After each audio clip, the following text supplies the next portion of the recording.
વિદ્યાર્થી મિત્રો, આપણે અગાઉ મેન્ડલના એક સંકરના પ્રયોગની વાત કરી.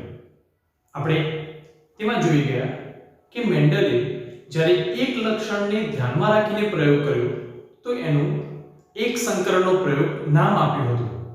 હવે આપણે બે લક્ષણને ધ્યાનમાં રાખીને પ્રયોગ મેન્ડલ દ્વારા જે કરવામાં આવ્યો હતો તેની વાત કરીએ. આ જે બે લક્ષણ છે, આ બે લક્ષણમાં આપણે મેન્ડલે જે 7 લક્ષણોની પસંદગી કરી હતી તેમાંથી કોઈ પણ બે લક્ષણ લઈ શકીએ છીએ. તો આપણે દ્વિસંકરના પ્રયોગની શરૂઆત કરીએ.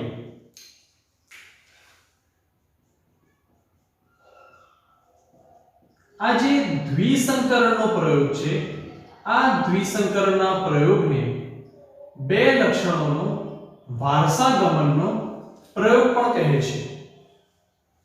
અહીંયા દ્વિસંકરના પ્રયોગમાં પિતૃ પેઢી તરીકે, પેરેન્ટ તરીકે શુદ્ધ જાતની પસંદગી કરવામાં આવી હતી, જેમાં capital R capital R, capital Y capital Y, જ્યારે બીજા છોડ તરીકે small r small r, small y small y પસંદ કરવામાં આવ્યા હતા. આ જે capital R capital R, capital Y capital Y છે તે ગોળ અને પીળા વટાણા હતા, જ્યારે આ small r small r, small y small y તે ખરબચડા અને લીલા વટાણા હતા. જ્યારે તેમની વચ્ચે સંકરણ કરવામાં આવ્યું ત્યારે આ capital R capital R, capital Y capital Y માંથી 4 જન્યુ ઉદ્ભવ્યા. તો અહીંયા જન્યુમાં આ કેપિટલ R આ કેપિટલ Y સાથે, આ કેપિટલ R આ કેપિટલ Y સાથે, પછી આ કેપિટલ R આ કેપિટલ Y સાથે, અને અહીંયા આ રીતના જોડાણ કરે એટલે અહીંયા આપણને જે જન્યુ મળશે એ બધા કેપિટલ R કેપિટલ Y મળે છે. પરંતુ આ જે જન્યુની સંખ્યા છે એ સંખ્યા 4 છે, કારણ કે આ કેપિટલ R આ કેપિટલ Y સાથે, ફરી પાછું આ કેપિટલ Y સાથે, પછી આ કેપિટલ R આ કેપિટલ Y સાથે, અને આ કેપિટલ R આ કેપિટલ Y સાથે જોડાણ કરશે એટલે 4 જન્યુ મળશે. તેવી જ રીતના અહીંયા પણ 4 જન્યુ ઉદ્ભવે છે, જે સ્મોલ r સ્મોલ y છે. તો અહીંયા થી કેપિટલ R કેપિટલ Y જન્યુ ઉદ્ભવે છે, અહીંયાથી સ્મોલ r સ્મોલ y જન્યુ ઉદ્ભવે છે. હવે જ્યારે F1 પેઢીનું પરિણામની વાત કરીએ આપણે, તો અહીંયાથી 4 જન્યુ પુનેટ સ્ક્વેરની વાત કરીશું. Capital R capital Y, capital R capital Y, capital R capital Y, capital R capital Y, આ 4 જન્યુ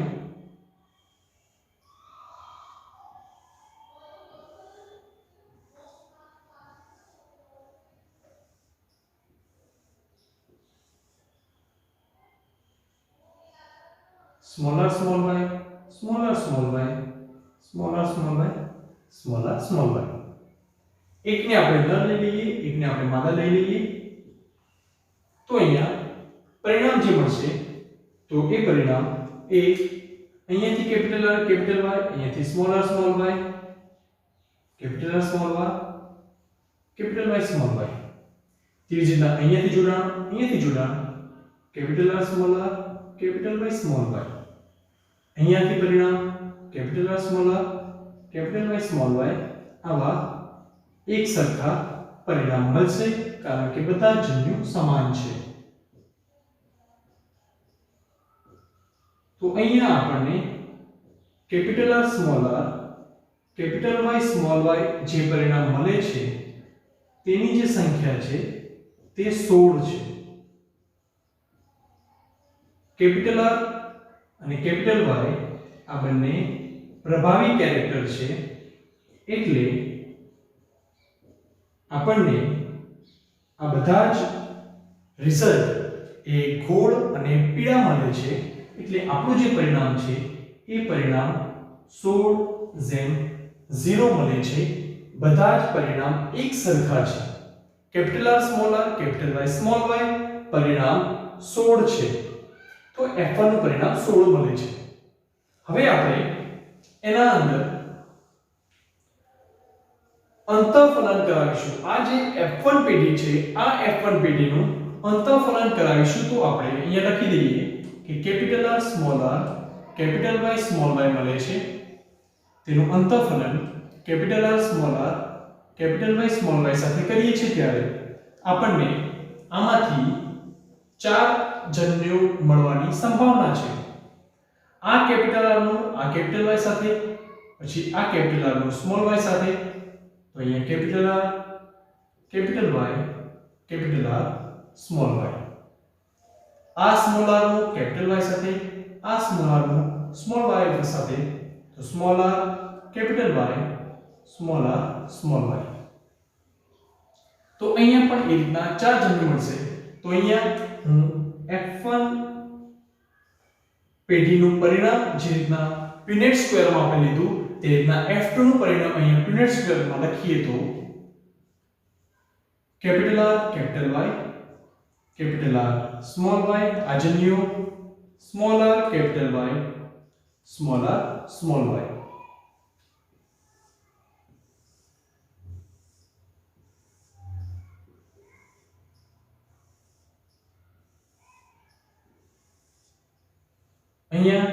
અહીંયાથી જે જન્યુ ઉદ્ભવશે તે પણ આ જ હશે, capital R capital Y capital R small y small r capital Y small r small y। અહીંયાથી આપણે એકને ન લઈએ છીએ, એકને માદા લઈએ છીએ। હવે આપણે પરિણામની ચર્ચા કરીશું। તો અહીંયાથી કેપિટલ R કેપિટલ Y અહીંયા કેપિટલ R કેપિટલ Y સાથે જોડાણ કરશે, પરિણામ મળશે capital R capital R capital Y capital Y। અહીંયાથી જોડાણ capital R capital R capital Y small y।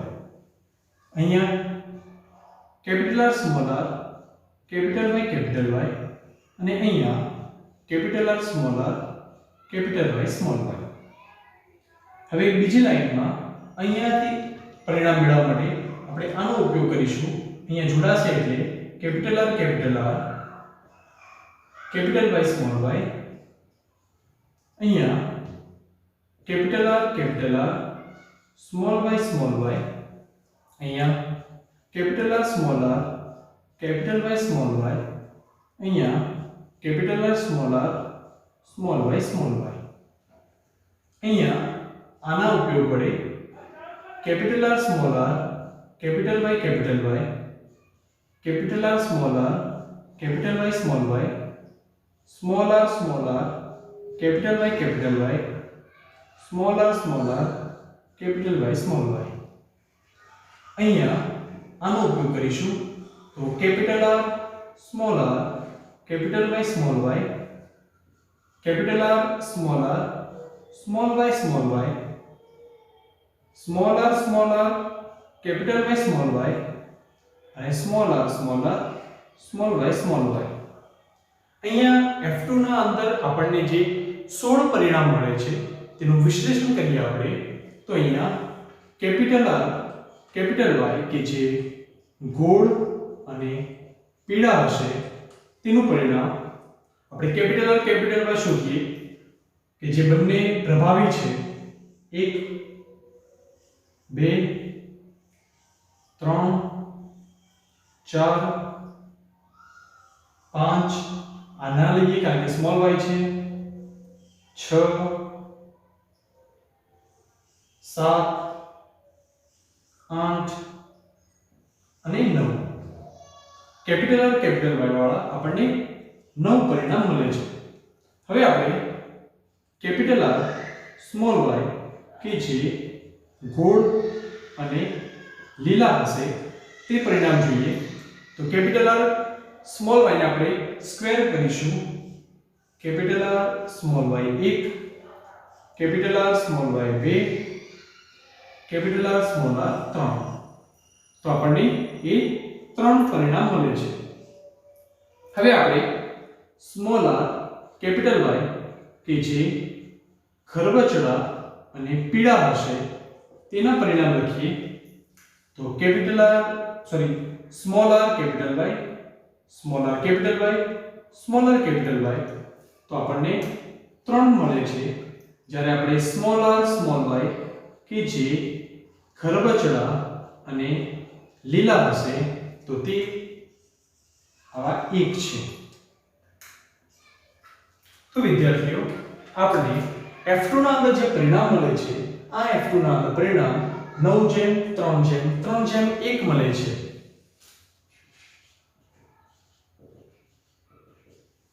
અહીંયા આપણને F1 ના અંદર જે પરિણામ મળ્યા આ F1 ના અંદર બધા જ પરિણામ સમાન હતા, ગોળ અને પીળા 16:0. જ્યારે અહીંયા F2 ના અંદર આપણને જે પરિણામ મળે છે તે મળે છે 9:3:3:1, જેમાં 9 ગોળ અને પીળા છે, 3 ગોળ અને લીલા છે, 3 ખરબચડા અને પીળા છે, 1 ખરબચડો અને લીલો છે. તો અહીંયા આપણે જે પરિણામની વાત કરી આ પરિણામ એ સ્વરૂપલક્ષી એટલે કે ફિનોટાઇપ પરિણામ છે. પરંતુ જીનોટાઇપ પરિણામ સમજવું હોય તો જીનોટાઇપ પરિણામ એ અહીંયાથી મેળવવા ખૂબ મુશ્કેલ છે. તો એ પરિણામ કેવી રીતના આવશે તે આપણે સમજીએ.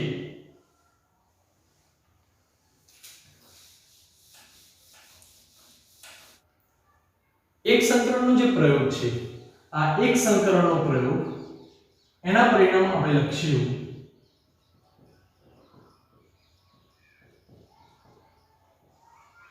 એક સંકરણના પ્રયોગના અંદર F1 નું જે પરિણામ છે આ F1 નું પરિણામ એ 4:0 છે. એટલે આપણે F1 ના અંદર ભાગ પાડીશું કે 4:0 પરિણામ છે તે ફિનોટાઇપ અને એનું જે જીનોટાઇપ પરિણામ છે એ પણ 4:0 છે. જ્યારે F2 ની વાત કરીએ તો F2 નું ફિનોટાઇપ પરિણામ અને જીનોટાઇપ પરિણામ એક સંકરણના પ્રયોગમાં F2 નું ફિનોટાઇપ જે પરિણામ છે તે છે 3:1, જ્યારે એનું જીનોટાઇપ પરિણામ છે 1:2:1. તો આ આપણે જાણીએ છીએ. હવે દ્વિસંકરણના પ્રયોગની વાત કરીએ તો દ્વિસંકરણના અંદર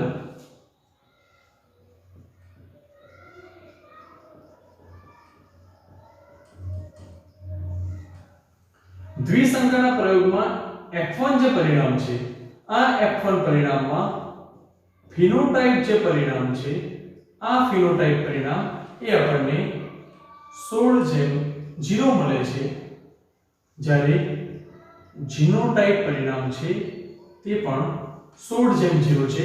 કારણ કે દરેક છોડ એ capital R small r capital Y small y હતા, એટલે બધા છોડના જે વટાણા છે તે ગોળ અને પીળા થાય છે. તો F1 નું પરિણામ આપણે જાણીએ છીએ. હવે આપણે F2 નું પરિણામ મેળવવું છે. તો F2 ના પરિણામના અંદર હવે આપણે સીધું પરિણામ મેળવવું હોય તો એના માટે એક સૂત્ર છે. જે રીતના આપણે ફિનોટાઇપ શોધવું છે તો ફિનોટાઇપ માટે સૂત્ર છે 3:1:n. આ ફિનોટાઇપ માટે છે, જ્યાં n બરાબર સંકરણની સંખ્યા. કયા પ્રકારનું સંકરણ છે? એક સંકરણ છે, દ્વિસંકરણ છે, ત્રિસંકરણ છે, કયું છે? તો આપણે જે દ્વિસંકરણનું પરિણામ મેળવવું હોય તો અહીં આપણે લખીશું 3:1:2. તો અહીંયા આ રીતના લખી શકાય 3:1 બે વખતે. હવે આપણે આને ગુણાકાર કરીશું. પહેલા આ 3 ને પકડીએ તો 3 3 9, આ 3 ને આ 1 સાથે 3, હવે આ 1 ને આ 3 સાથે 3, આ 1 ને આ 1 સાથે 1. તો આપણને ફિનોટાઇપ પરિણામ મળે છે 9:3:3:1. હવે માની લો કે ત્રિસંકરણ છે. ત્રિસંકરણનો પ્રયોગનો આપણે ચર્ચા કરી લઈએ. તો ત્રિસંકરણનો પ્રયોગ હોય તો એનું જે F1 છે આ F1 ના અંદર ફિનોટાઇપ આપણને મળશે 64:0. જીનોટાઇપ આપણને મળશે 64:0. હવે આપણે F2 ની વાત કરીએ તો F2 ના અંદર આપણને ફિનોટાઇપ આપણે શોધવું હશે તો F2 માટે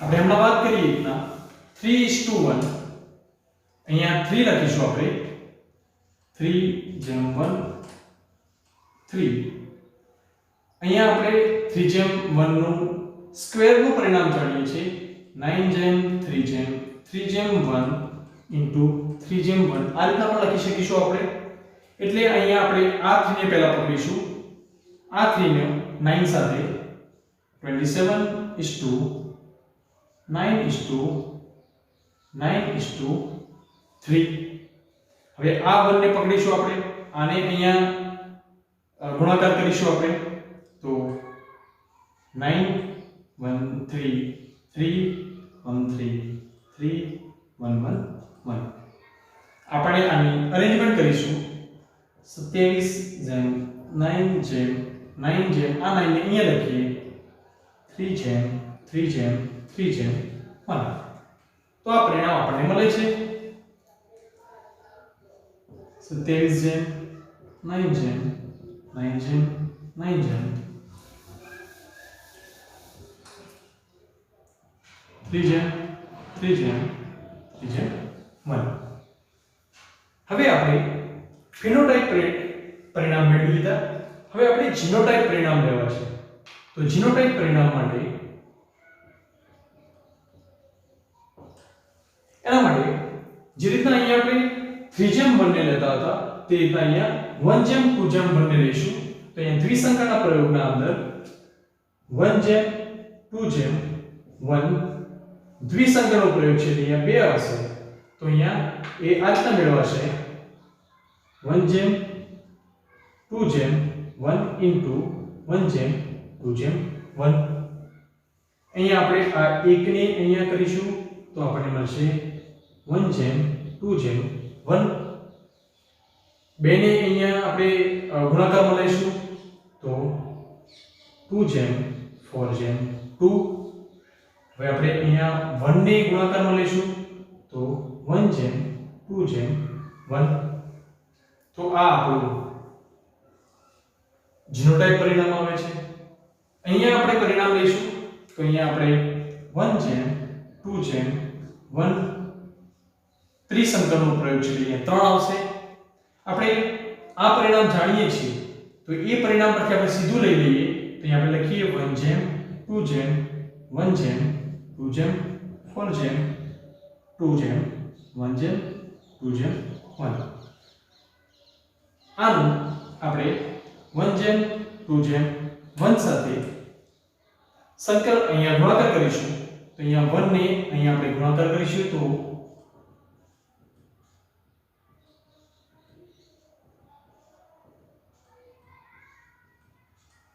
આવશે હવે 2 ને અહીંયા લાવીશું આપણે તો અહીંયા 2 ને આપણે અહીંયા ગુણાકારમાં લઈશું તો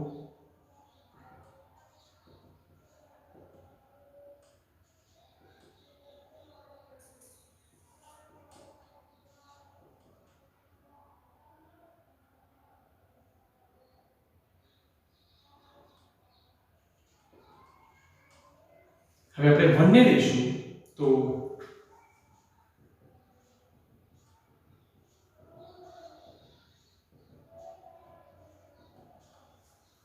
તો આ હતું ત્રિસંકરના પ્રયોગનું જીનોટાઇપ પરિણામ તો વિદ્યાર્થીઓ અહીંયા આપણે એક સંકરના પ્રયોગના અંદર F1 પેઢીનું પરિણામ F2 પેઢીનું પરિણામ દ્વિસંકરના પ્રયોગના અંદર F1 પેઢીનું પરિણામ F2 પેઢીનું પરિણામ તેવી જ રીતના ત્રિસંકરના પ્રયોગના અંદર F1 અને F2 નું પરિણામ કઈ રીતે મેળવવામાં આવે તેની વાત કરી